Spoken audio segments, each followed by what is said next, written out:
Ayah sangat berharap kamu bisa memenuhi permintaan ayah. Anggaplah ini sebagai permintaan terakhir dari ayah.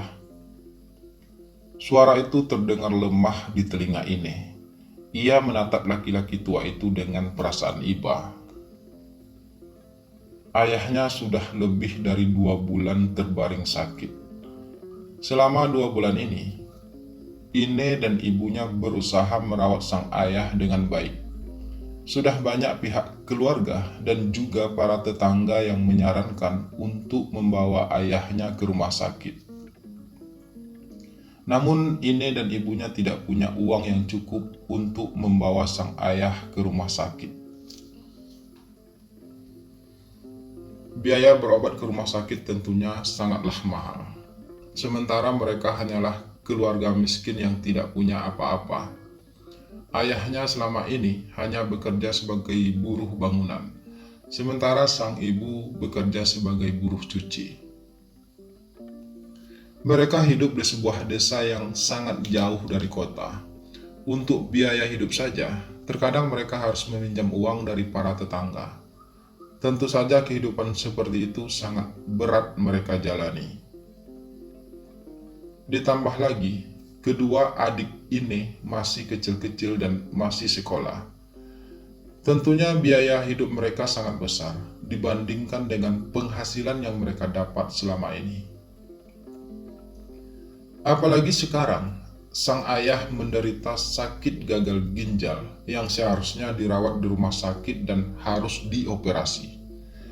Namun karena kondisi kehidupan mereka yang sangat kekurangan, mereka hanya bisa berusaha melakukan pengobatan tradisional yang ada di desa tersebut. Ayah ingin kamu menerima lamaran dari Nak Martin. Sang ayah melanjutkan lagi. Kali ini suaranya sedikit terbata karena menahan rasa sakit. Seketika Ine merasakan matanya berkaca. Ia benar-benar tak tega melihat kondisi ayahnya saat ini. Tapi permintaan ayahnya tersebut terlalu berat untuk Ine terima. Ine tahu siapa Martin. Laki-laki itu adalah anak dari kepala desa. Ia seorang sarjana yang sudah bekerja di sebuah perusahaan sawit yang berada tak jauh dari desa. Di sana ia sudah menjadi seorang manajer. Kehidupannya memang sudah mapan, terlepas dari ia seorang anak kepala desa atau tidak. Secara fisik, Martin sebenarnya seorang pemuda yang cukup menarik. Ia tampan, ramah, dan juga terkenal cukup baik. Namun Ine tidak mencintai pemuda tersebut, meski Ine sudah mengenal Martin cukup lama. Tapi ia tidak punya perasaan apa-apa kepada Martin, selain teman satu kampung. Usianya dan Martin memang terpaut cukup jauh. Martin sudah berusia 28 tahun saat ini. Usianya yang sudah cukup dewasa dan tentu saja sudah sangat siap untuk berumah tangga. Karena itulah beberapa minggu yang lalu, kedua orang tua Martin datang ke rumah Ine untuk menyampaikan niat mereka untuk melamar Ine. Kedua orang tua Ine tentu saja setuju, bahkan sangat senang mendengar hal tersebut. Namun bagi Ine, itu merupakan pukulan yang sangat berat. Bukan saja karena ia memang tidak mencintai Martin, tapi juga karena sebenarnya Ine sudah punya seorang kekasih. Namanya Danu, seorang pemuda yang berasal dari desa yang sama. Namun saat ini, Danu sedang berada di kota untuk kuliah. Danu merupakan teman sepermainan Ine sejak kecil. Selain jarak rumah mereka yang cukup dekat, mereka juga seumuran. Mereka berteman sejak masih di sekolah dasar, hingga sama-sama menamatkan sekolah tingkat atas. Sejak mulai masuk SMA, mereka pun sepakat untuk menjalin hubungan asmara. Mereka memang sudah saling tertarik sejak lama. Hubungan mereka terjalin dengan indah. Namun hubungan indah itu harus terpisahkan oleh jarak dan waktu. Danu harus melanjutkan kuliah ke kota, sementara Ine yang memang tidak punya biaya harus tetap tinggal di kampung dan membantu orang tuanya. Meski terpisah ratusan kilometer, hubungan Ine dan Danu tetap berjalan. Mereka sering saling memberi kabar melalui handphone. Dan kadang, pada saat musim liburan, Danu juga kembali ke desa. Mereka bisa bertemu dan saling melepas rindu. Danu sebenarnya juga berasal dari keluarga yang kurang mampu. Namun karena Danu anak tunggal, kedua orang tuanya sangat berharap agar Danu bisa kuliah dan menjadi orang yang sukses. Karena itulah, kedua orang tua Danu harus banting tulang untuk bisa membiayai kuliah Danu. Takkan ada yang mampu memisahkan kita, meski kita terpisah oleh jarak dan waktu. Aku mencintai kamu, dulu, sekarang, dan selamanya. Aku ingin kamu menjaga cinta kita, hingga suatu saat nanti aku bisa melamarmu. Begitu ucap Danu kepada Ine pada suatu ketika sebelum ia berangkat kuliah. Ine sangat tersentuh dengan semua itu. Ia juga sangat mencintai Danu. Baginya, Danu adalah cinta pertama sekaligus laki-laki terakhir yang akan mengisi hatinya. Aku juga mencintai kamu, Dan. Tak peduli sejauh apapun jarak yang ada di antara kita. Aku juga ingin kamu menjaga cinta ini hingga maut memisahkan kita. Balas ini. Ia membalas remasan jemari Danu pada tangannya. Hampir setahun Danu kuliah di kota. Hubungan mereka justru semakin erat. Hampir setiap malam mereka selalu berhubungan melalui handphone. Sesekali Danu pulang untuk sekedar saling melepas rindu. Mereka sangat bahagia dengan semua itu.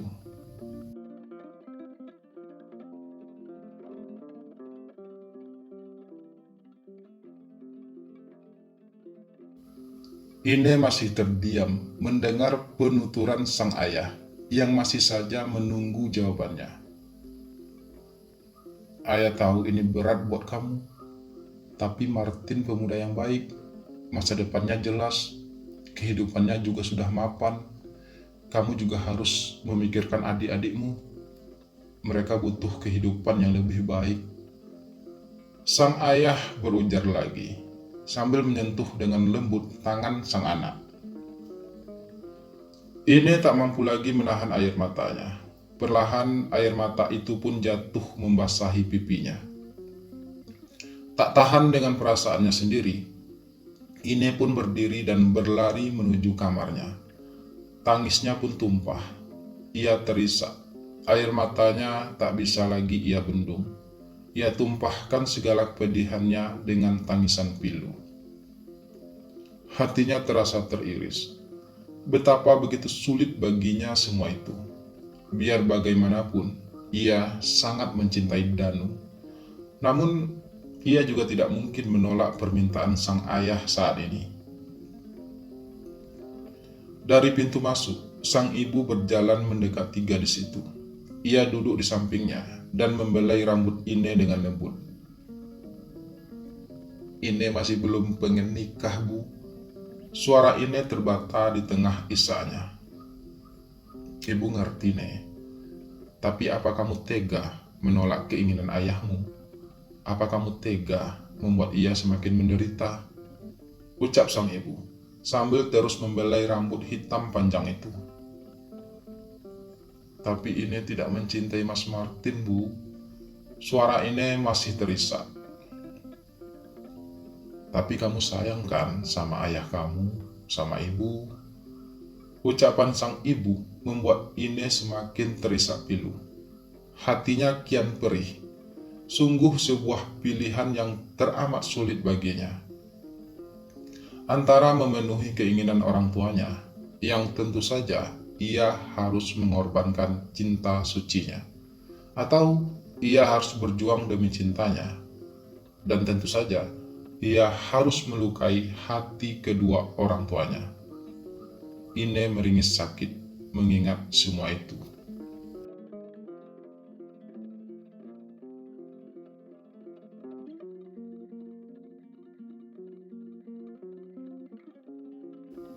Kamu tahu apa yang paling berat dari semua ini, Neh? Suara Danu terdengar parau saat mereka akhirnya berjumpa pada suatu sore.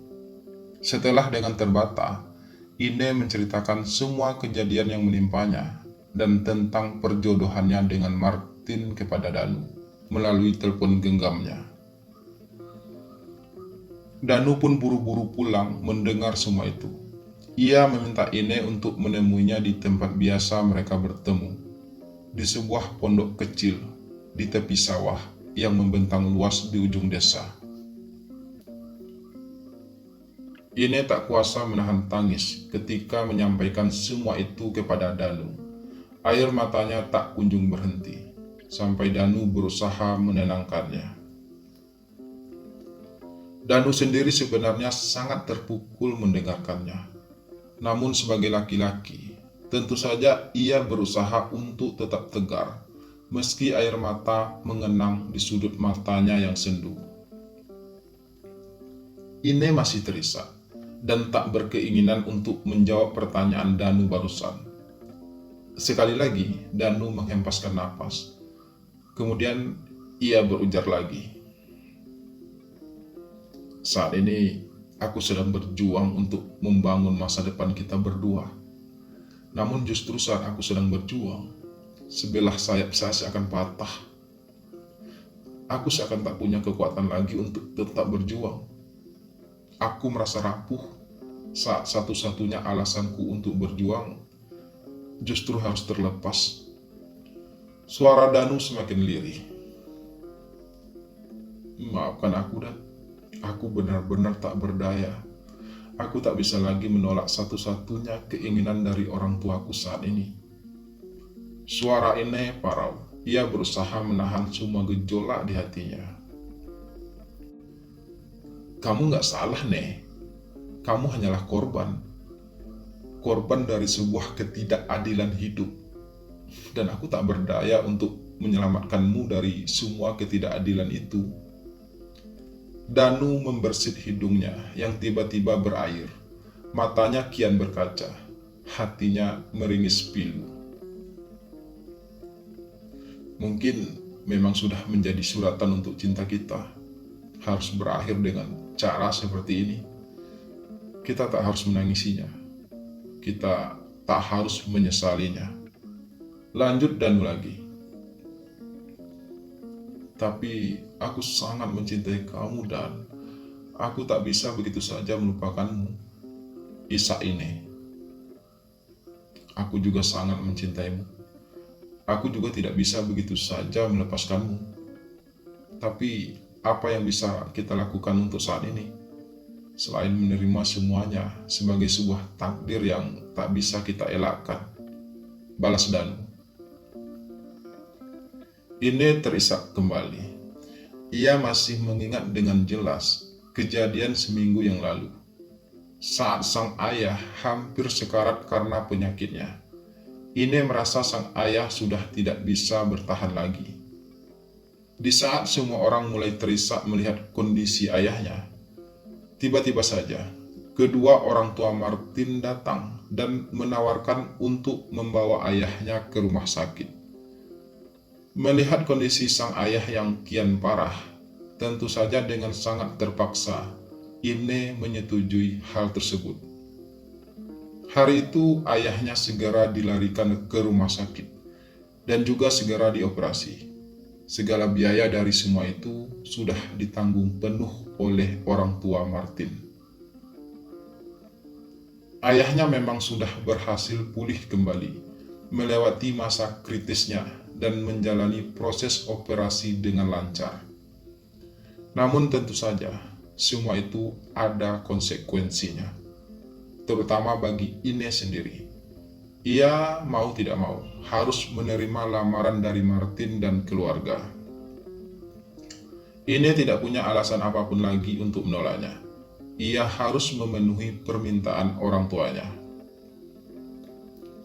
Kedua keluarga akhirnya sepakat untuk segera melangsungkan pernikahan antara Ine dan Martin.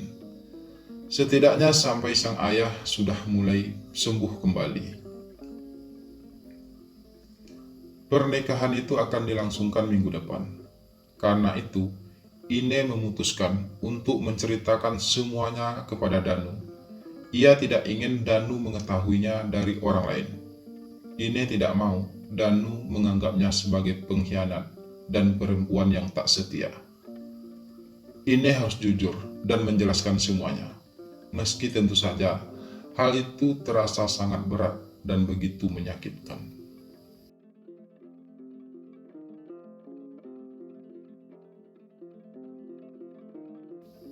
Seminggu kemudian, Ine dan Martin akhirnya melangsungkan pernikahan, diiringi isak tangis Ine yang tak kunjung berhenti. Hatinya begitu sakit menerima semua itu, seolah 1000 sembilu menusuk-nusuk hatinya yang memang sudah hancur.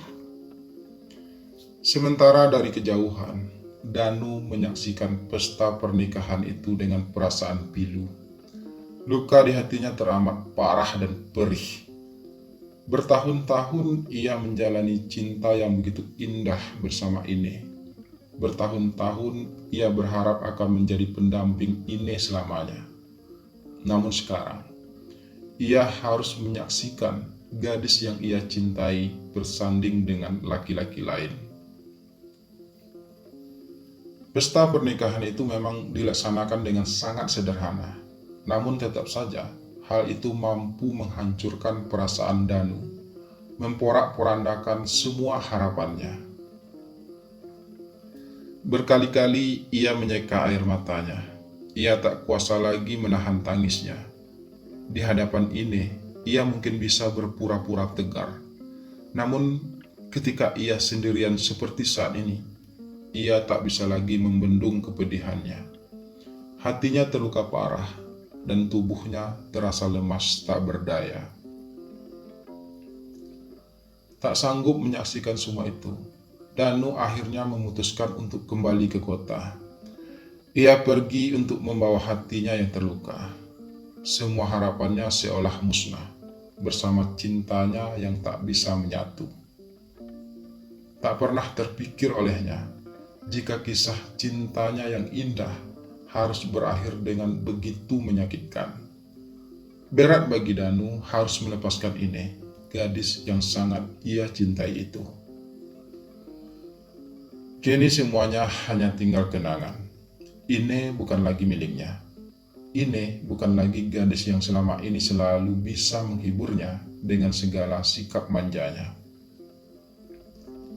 Danu sudah terlalu biasa melewati hari-hari bersama Ine. Namun sekarang semuanya terasa hampa. Tidak ada lagi tawa canda gadis manis itu. Tidak ada lagi yang akan memberinya semangat ketika ia merasa lelah. Untuk siapa lagi ia berjuang jika satu-satunya orang yang membuatnya bahagia kini tidak lagi bersamanya?